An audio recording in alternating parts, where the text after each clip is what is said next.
ሰላም ጤና ይስጥልን ውድ የረመጥ ሚዲያ ቤተሰቦች እንደምን አላችሁ? ይህ ረመጥ ሚዲያ ነው። የሰዓቱን አበይት ወሬዎች ይዘንላችሁ ቀርበናል።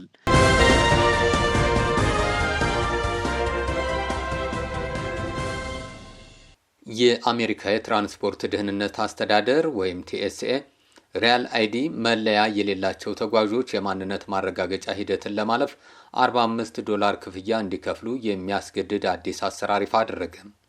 ሰኞ ዕለት ባወጣው መግለጫ መሰረት 94 በመቶ የሚሆኑት የአሜሪካ የአየር መንገድ ተጓዦች ሪያል አይዲ የሚያሟላ መታወቂያ ያላቸው ሲሆን ከፌብሩዋሪ 1 ጀምሮ ቀሪዎቹ 6 በመቶ ተጓዦች ይህንን አዲስ አማራጭ ሂደት መከተል ይጠበቅባቸዋል ብሏል። የTSA ባለስልጣናት እንዳሉት ክፍያው ሪያል አይዲ ወይም ሌላ ተቀባይነት ያለው መታወቂያ እንደ ፓስፖርት ያሉ የሌላቸው ተጓዦች ማንነትን ለማረጋገጥ የሚያገለግሉትን የቴክኖሎጂና የአስተዳደር ወጪዎች ለመሸፈን የታለመ ነው ብለዋል።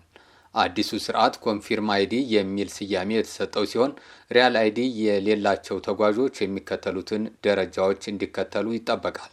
ተጓዦች ወደ አውሮፕላን ማረፊያ ከመምጣታቸው በፊት በቅርቡ ይፋ በሚሆነው የTSA ዌብ ፖርታል በኩል $45 ክፍያ እንዲፈጽሙና ሰነዶቻቸውን እንዲጭኑ ወይም አፕሎድ እንዲያደርጉ ይመከራል። ተጓዦቹ ወደ መደበኛ የTSA ፍተሻ መስመር ሲደርሱ ሪያል አይዲ ያልሆነውን መታወቂያቸውንና የኮንፊርም አይዲ ሂደቱን ማጠናቀቃቸውን የሚያሳይ ደረሰኝ ማቅረብ ይኖርባቸዋል። ክፍያውን አስቀድመው ያልከፈሉ ተጓዦች ሂደቱን በአውሮፕላን ማረፊያው መጨረስ ይችላሉም ነው የተባለው። ይህ የማንነት ማረጋገጥ ሂደት ከ10 እስከ 15 ደቂቃ እንደሚወስድ የሚጠበቅ ቢሆንም እንደ ሁኔታው እስከ 30 ደቂቃ ሊወስድ እንደሚችል ባለስልጣናቱ ገልጸዋል። መክፈል በራሱ ጉዞን አያረጋግጥም። የTSA ባለስልጣናት እንዳስጠነቀቁት የ$45 ክፍያ መፈጸም ብቻውን የማንነት ማረጋገጫውን እንደሚያሳካ ዋስትና አይሰጥም። መንግስት የተጓዡን ማንነት ማረጋገጥ ካልቻለ ተጓዡ በአውሮፕላን እንዳይሳፈር ይከለከላል ተብሏል።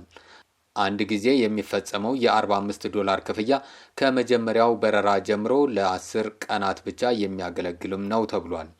በአሁኑ ወቅት ሪያል አይዲ የሌላቸው ተጓዦች ወደ ፍተሻ ጣቢያው እንዲገቡ ከመፈቀዱ በፊት ስማቸውንና አድራሻቸውን ማረጋገጥን ጨምሮ ተጨማሪ ማጣራት ይደረግባቸዋል። አዲሱ አሰራር ይህንን ሂደት በክፍያ በሚደገፍ ቴክኖሎጂ የሚተካ ነው።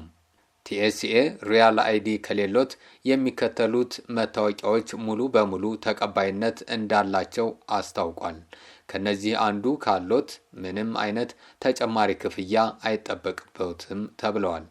የአሜሪካን ፓስፖርት ወይም ፓስፖርት ካርድ፣ የውጭ ሀገር ፓስፖርት፣ በአሜሪካ ቪዛ ያለው ፐርማነንት ሬዚዳንት ካርድ ወይም ግሪን ካርድ፣ የDHS ትረስትድ ትራቭለር ካርዶች ወይም እንደ ግሎባል ኢንትሪ ያሉ፣ የአሜሪካ የመከላከያ ሚኒስቴር መታወቂያ፣ የስራ ፈቃድ ካርድ ወይም ኤምፕሎይመንት ኦቶራይዜሽን ካርድ፣ የተሻሻለ መንጃ ፈቃድ ወይም ስቴት ኢንሹድ ኢንሃንስድ ድራይቨር ላይሰንስ፣ የድንበር መሻገሪያ ካርድ። TSA ተቀባይነት ያላቸው መታወቂያዎችን ዝርዝር ሳያሳውቅ ሊለውጥ ስለሚችል ተጓዦች ከመጓዛቸው በፊት የTSAን ድረገጽ እንዲመለከቱ አሳስቧል።